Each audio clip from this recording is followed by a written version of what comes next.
So hello everyone, my name is Alan from Al's Basketball Training, and today I'm going to show you some of my tips and tricks on how I started my basketball training company. So hello everyone, my name is Alan from Al's Basketball Training, and on this channel I usually show you basketball plays, drills, and skills. So if you like that stuff, hit that like button and subscribe. Today I'm suffering from allergies, so my head feels like it's going to explode. So if you see lots of pauses and stops and stuff like that in this video, that's why.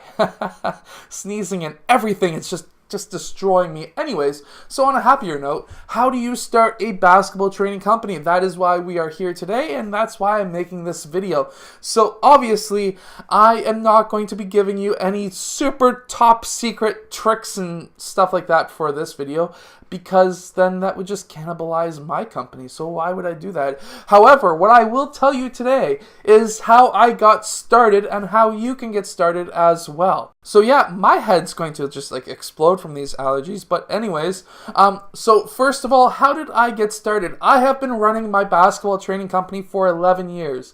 I was actually the first person to have a basketball training company in the area that I'm in, which is Hamilton, Ontario. Before, when I started, there was two other trainers I knew of. One in St. Catharines, which is about a 60-kilometer ride that way. And then there was three other basketball trainers in actual Toronto, which is like 80, 90 kilometers that way. And I'm right in the middle. So I thought, hey, this would be a fantastic idea. Back when I started, I was in Burlington. I was sort of in between. I can't remember when I moved to Hamilton, but it was around that time. But basically, what I did, I actually started my company younger than I was when I was 17. That was just when I kind of took it more seriously. But when I kind of sort of started around 14, 15, but that was not really getting paid for what I was doing. Basically, how I started was I was working as a volunteer at the YMCA, and I was teaching younger players how to play basketball. I was a volunteer, and then out of that volunteer work, when I was about 14, 15, I had a few players and parents who were like, hey, why don't you stay an extra 30, 40 minutes? I'll buy you lunch, or I'll just give you a couple of bucks under the table, and because I like how you teach my kid, and my kid really learns a lot from you, so I think that they will gain a lot of exposure and a lot of skills and stuff from you, so that's great. So that's what I did. And then when I was 17, I got a car, and that's kind of when it sort of took off. I had one player who I was training every single day, another player who I was training like once a week, and a couple other players who I was training once a week, and they were all paying me roughly about $25 an hour for a training session. So that was really good, especially at that age. I still had a job at the YMCA. I actually got a full or a part-time job at the YMCA out of that volunteer work as well. Again, still teaching basketball players. So that was kind of commingling, and I was gaining business from that business, and it was great. It was fantastic. And then I got injured, and I tore my ACL, and I stopped doing everything for like 4 years, about that, 3.5 years, 4 years. I stopped doing any training because it was a psychological thing. I could not look at a basketball court without remembering my knee injury. It was a very major injury. I had 2 knee surgeries, blood clots. Yeah, stuff happened. Let's stop talking about it. And then I restarted it again. And when I restarted it, I was around 24, 25. And so let's start it again from there. So starting a basketball training company as a 24 or 25-year-old. So obviously, first of all, you need to have experience playing the game. So I had experience from players in the past of teaching them. So that was one of my experiences. I could say, hey, this is what I did. And at that time, I had a few players who were playing in the university levels, so who I trained when I was way younger. So I could use that to my advantage. So that worked for me, and that kind of gave me a little bit of business.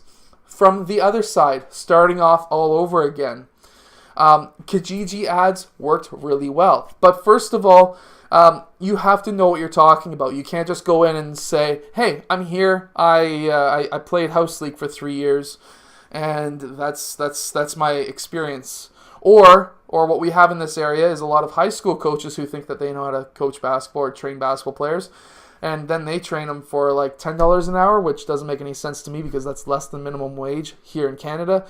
but they'll just get tons and tons and tons of clients for $10, $15, $20 an hour, and they're building their business that way. So you could do that as well. If you don't know too much about basketball, but it's kind of a thing for you that you just love basketball so much, you can go out and cannibalize the good guys and charge $10, $15, $20 an hour and get tons of business.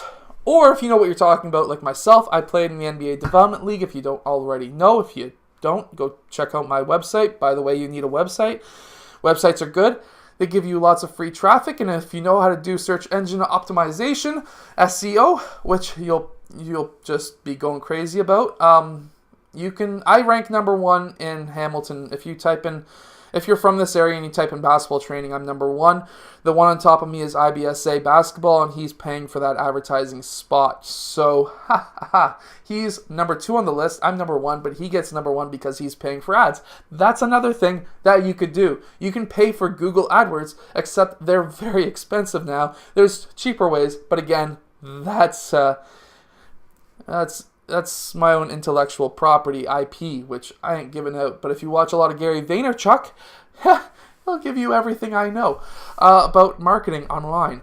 But basically, having a website is really good, but I generally charge between $45 and $80 an hour in my area.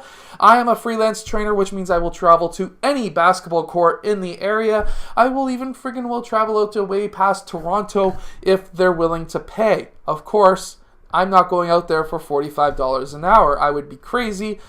My Escape and my Mustang both use more gas than that to go out there. Yes, my basketball training company pays for a Mustang, and it's a great advertising tool. If you have a hot, sexy car, put your advertisement on that car, and you would be surprised how many people will contact you out of seeing, oh my God, look, a Mustang, which looks like a Cobra. It's not a Cobra. Has Al's basketball training on the side. You better be sure you're going to get a lot of people asking you about basketball training. I haven't seen an IBSA vehicle running around anywhere, and he's not getting free advertising. I'm getting free advertising from my Mustang Cobra. It's not a Cobra, but it's got Cobra badging. And I'm getting free. It's not free. I'm paying a shit ton of money for that car, but free advertising out of that. So there you go. If you have a cool car and you're starting a company, put your logos on it, and you'll be surprised about how many people go check you out. Anyways, there is some great information for you. I kind of rambled on. I have allergies. My head's going to explode. I feel like falling asleep because of the allergy medication, and my camera just died. So I hope everyone has a fantastic day. Like, subscribe, share, and I'll see you guys next time.